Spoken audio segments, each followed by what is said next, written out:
ناظرین کرام، رمضان المبارک کا بابرکت مہینہ شروع ہو چکا ہے۔ رسول اللہ صلی اللہ علیہ وآلہ وسلم ہر سال رمضان المبارک کی تیاری شعبان المعظم میں شروع فرما دیتے تھے۔ ام المومنین سیدہ عائشہ صدیقہ رضی اللہ عنہا آپ فرماتی ہیں کہ شعبان المعظم میں رسول اللہ صلی اللہ علیہ وآلہ وسلم سارا مہینہ روزہ رکھتے اور کثرت سے رات کو جاگ کر نوافل ادا فرماتے۔ سیدنا علی کرم اللہ وجہ الکریم آپ فرماتے ہیں کہ رسول اللہ صلی اللہ علیہ وآلہ وسلم رمضان المبارک سے 2-4 دن پہلے ہی صحابہ کرام کو جمع فرما کر ارشاد فرماتے کہ آپ رمضان المبارک کی آمد سے پہلے اپنی طبیعت کو، اپنی مزاج کو تیار کر لیں تاکہ رمضان المبارک میں تسلسل کے ساتھ عبادت کا سلسلہ جاری رکھا جا سکے۔ صحابہ کرام رضوان اللہ علیہم اجمعین بھی شعبان المعظم میں تیاری کرتے اور استقبال کے سلسلے میں یہ بہت ضروری ہے کہ چونکہ ہمارے طبع 11 مہینے ایک ہی مزاج پر، ایک ہی سلسلے پر، وہ 3 ٹائم کھانا کھانا، پانی پینا اور اس طرح کے معاملات ہمارے کھانے پینے کے تواتر سے جاری رہتے ہیں، تو شعبان المعظم میں تیاری یا رمضان المبارک کے آغاز میں ہی کمر بستہ ہونا، اپنے آپ کو عبادت کے لیے تیار کرنا، یہ از حد ضروری ہے۔ رسول اللہ صلی اللہ علیہ وآلہ وسلم نے ایک حدیث پاک ہے، ارشاد فرمایا من فارح بدخول رمضان حرم جلدہ علی النیران، کہ جو شخص رمضان المبارک کی آمد پر خوش ہوتا ہے اللہ تعالیٰ اس پر جہنم کی آگ کو حرام فرما دیتے ہیں۔ اب یہاں خوش ہونے سے کیا مراد ہے؟ ایک تو یہ ہے کہ عید کی خوشی ہوتی ہے اور پھر رمضان المبارک میں افطار کی اور اجتماعی پروگرام کی خوشی ہوتی ہے، لیکن حقیقی خوشی یہاں پر مراد یہ ہے کہ بندہ مومن اپنے آپ کو عبادت کے لیے کمر بستہ کر لے، تیار کر لے، پہلے رمضان المبارک سے لے کر آخر تک اس کا تسلسل نہ ٹوٹے۔ روزہ رکھ کر ہمارے ہاں جب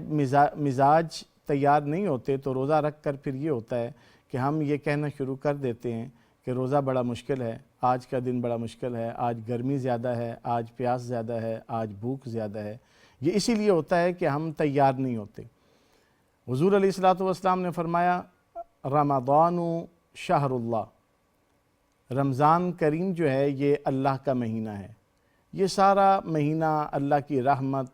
مغفرت، بخشش،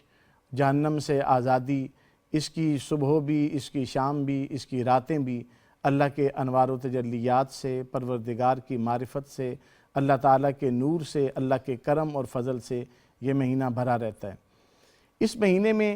خوشی کا اظہار اس طرح سے ہے کہ بندہ اپنی عبادت میں اپنا دل لگائے اور عبادت میں وہ تسلسل کے ساتھ وہ اپنے آپ کو، اپنی طبیعت کو ڈھال لے۔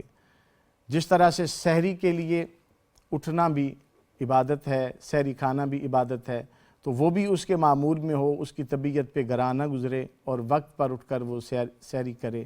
پھر تہجد کی نماز ہے، فجر کی نماز ہے، قرآن پاک کی تلاوت ہے، اس کا تسلسل ہے۔ رمضان المبارک کے روزوں میں بالخصوص استقامت کے ساتھ انسان کا عبادت اور معاملات کو جاری رکھنا از بس ضروری ہے۔ اس کے بغیر انسان کو روزے کی افادیت پھر حاصل نہیں ہوتی۔ تو رسول اللہ صلی اللہ علیہ وآلہ وسلم کے فرمان اور آپ کے معمولات کے مطابق طریقہ کار یہ ہے کہ ہم اپنی عبادات میں خشوع اور خضوع پیدا کریں، ہم اپنی عبادات میں تسلسل پیدا کریں، طبیعت کے اندر ایک ٹھہراؤ پیدا کریں، تاکہ یہ وہ عبادت ہے کہ جس میں صرف انسان کا باطن اسی کو معلوم ہوتا ہے کہ وہ بھوکا پیاسا صرف اپنے رب کی رضا اور اپنے رب کی ذات کے لیے، اللہ ہی اس کے اندر کی کیفیت کو جانتا ہے۔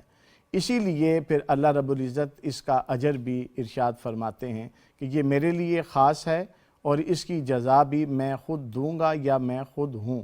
احادیث پاک کی اس روشنی میں یہ بات ہمارے لیے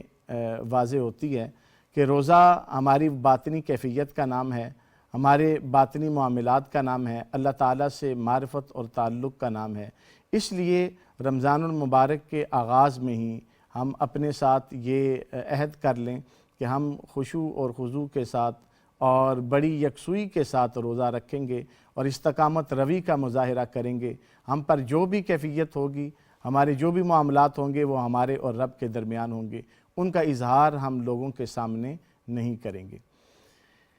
ایک متفق علیہ حدیث ہے صحیح بخاری میں، رسول اللہ صلی اللہ علیہ وآلہ وسلم نے ارشاد فرمایا، من قام و صام رمضان ایمانا و احتسابا غفر لہ ما تقدم من ذنبہ۔ اب استقبال کی چونکہ بات ہو رہی ہے تو طبیعت کس طرح ہماری رمضان المبارک کے ساتھ ڈل سکتی ہے کہ وہ لوگ جو رمضان المبارک میں روزہ رکھتے ہیں اور قیام اللیل کرتے ہیں، حالت ایمان و احتساب میں، اللہ کے رسول نے فرمایا غفر لہ ما تقدم من ذنبہ، ان کے سابقہ گناہوں کو اللہ رب العزت معاف فرما دیتا ہے۔ اب یہ آپ اندازہ لگائیں، اصل حقیقت استقبال کی یہ ہے، اور پہلی حدیث بھی جو میں نے آپ کے سامنے بیان کی ہے اس میں بھی آپ دیکھیں اور دوسری حدیث میں بھی دیکھیں، استقبال رمضان اور رمضان المبارک کے روزے اور قیام اللیل، اس کی کیفیت ایمان و احتساب کے ساتھ ہے۔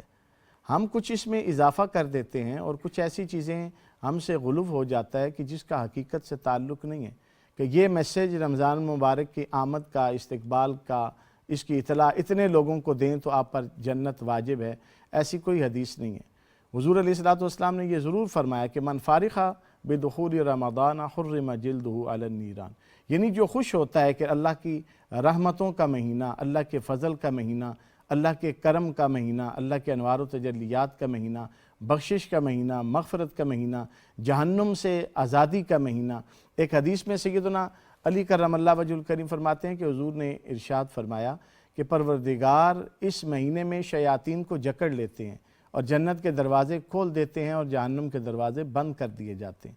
اب بندہ مومن جو صائم، جس نے روزہ رکھنا ہے، اس کو یہ خوشی ہوتی ہے کہ پروردگار ہمارے لیے جنت کے دروازوں کو کھول دے گا، رحمت کے دروازے کھول دے گا۔ پھر اس خوشی اور مسرت پر وہ فرحت کا اظہار کرتا ہے، اس بابرکت مہینے کا استقبال کرتا ہے، اس بابرکت مہینے میں عبادات کا آغاز کرتا ہے، اس کے لیے تو یہ نوید ہے۔ لیکن وہ آدمی کہ جو سوشل میڈیا پر یہ خبریں پھیلاتا ہے اور اس کو حقیقی خوشی اسی کی ہے کہ میں نے یہ خبر پھیلا دی، رمضان مبارک آ گیا، ہم افطار کریں گے، ہمارے لیے عید آ رہی ہے، تو وہ خوشیاں جو ہیں وہ صلے میں ملتی ہیں،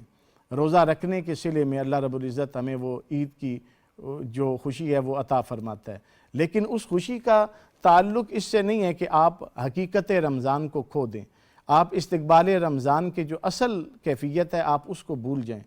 اصل کیفیت یہی ہے کہ بندہ اپنے آپ کو تیار کر لے اور عبادت پر مداومت اختیار کرے، ہمیشگی کے ساتھ عبادت کرے اور اس کی طبع پر گراں نہ گزرے۔ جس طرح ہم تراویح پڑھتے ہیں، ہماری طبیعت پر گراں گزرتا ہے، ٹائم زیادہ ہو جاتا ہے، کبھی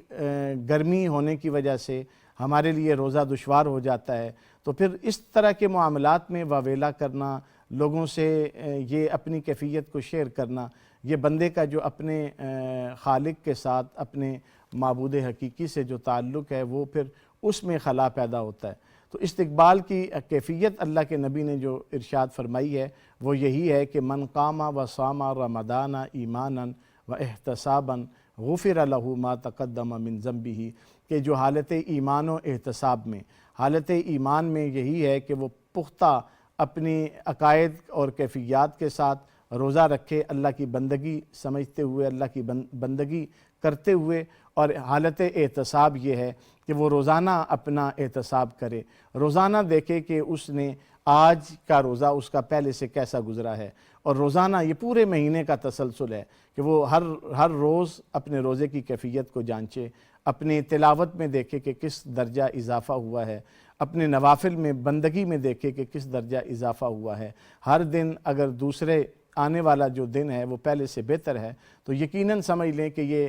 حالت ایمان اور احتساب میں ہمارا رمضان المبارک گزر رہا ہے، اور جب حالت ایمان و احتساب میں گزرے گا تو یقیناً اللہ رب العزت کی طرف سے وہ ہمیں غفر لہ ما تقدم من ذنبہ کا مصداق بنایا جائے گا کہ ہمارے وہ گناہ جو ہیں وہ سابقہ معاف ہو جائیں گے۔ رمضان المبارک میں حضور علیہ الصلاۃ والسلام کثرت سے صدقات خیرات کیا کرتے تھے. آپ کی باقی جو معاملات ہیں عبادات کے وہ بھی ان میں بھی اضافہ ہو جاتا تھا. استقبال کی کیفیت اسی لیے ہمیں یہاں ضرورت پیش آئی ہے اس پر بات کرنے کی کہ استقبال کے معنی میں ہمیں رمضان المبارک میں اپنے اگلے 30 دنوں کا ایک پورا ہمیں ٹائم ٹیبل بنانا ہوگا, ایک فریم ورک کرنا ہوگا ہمیں کہ ہم یہ دیکھیں کہ ہم رمضان المبارک میں اپنے اوقات کار کس طرح سے ان پر ہم اپنے عبادات اور معاملات اور جس طرح کے قرآن کی تلاوت ہے, نوافل ہیں, صدقات و خیرات ہیں, یہ سارے ایک ٹائم ٹیبل کے ساتھ ہم اس پر ورک کر سکیں. اور اگر ہم یہ جس طرح ایک تسلسل ہمیں دیکھنے میں ملتا ہے اور یہ پریشان کن بھی ہے کہ پہلے رمضان المبارک میں لوگوں میں ذوق اور شوق نظر آتا ہے, پھر آہستہ آہستہ روزے بھی دشوار ہو جاتے ہیں اور پھر تراویح بھی مسجد میں تعداد کم ہونے لگتی ہے. اب یہ نہیں ہے کہ وہ مسجد میں تعداد کم ہے تو گھروں میں وہ تراویح کی نماز ادا کر رہے ہیں. اگر ایسا ہو تو پھر بھی اس کا کوئی جواز نکلتا ہے, لیکن گھروں میں جو ہے وہ نہ پڑھنا اور پھر مسجد میں بھی اس لیے کہ 2 دن 3 دن گزرنے کے بعد وہ ذوق اور شوق ختم ہو جائے تو پھر آپ یہ جان لیں کہ پھر ہمارا ایمان و احتساب نہیں ہے.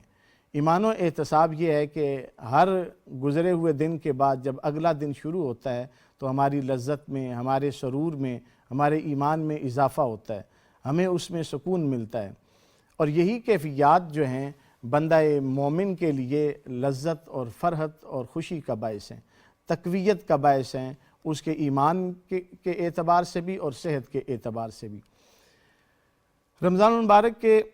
استقبال کے حوالے سے میں ایک اور گزارش آپ سے یہ کرنا چاہوں گا کہ ہمارے ہاں یہ دیکھا جاتا ہے کہ احترام رمضان کا جو ہے وہ معاملہ بھی روا نہیں رکھا جاتا کہ رمضان المبارک کا مہینہ شروع ہوتا ہے, لوگ شروع میں تو اس کا خیال کرتے ہیں لیکن وقت گزرنے کے ساتھ ساتھ پھر یہ ہوتا ہے کہ پھر جنہوں نے روزہ نہیں رکھنا وہ روزے داروں کے سامنے بھی پھر اپنے روزوں اور اپنے معاملات کا خیال نہیں رکھتے. اسی طرح جنہوں نے تراویح نہیں پڑھنی ہوتی وہ گلیوں میں پھر بیٹھ جاتے ہیں اور پھر محلوں میں جو ہے وہ کرکٹ اور گیم اور اس طرح کے معاملات ہوتے ہیں. تو یہ ہمارے لیے ضروری ہے کہ ہم اس چیز کا خیال رکھیں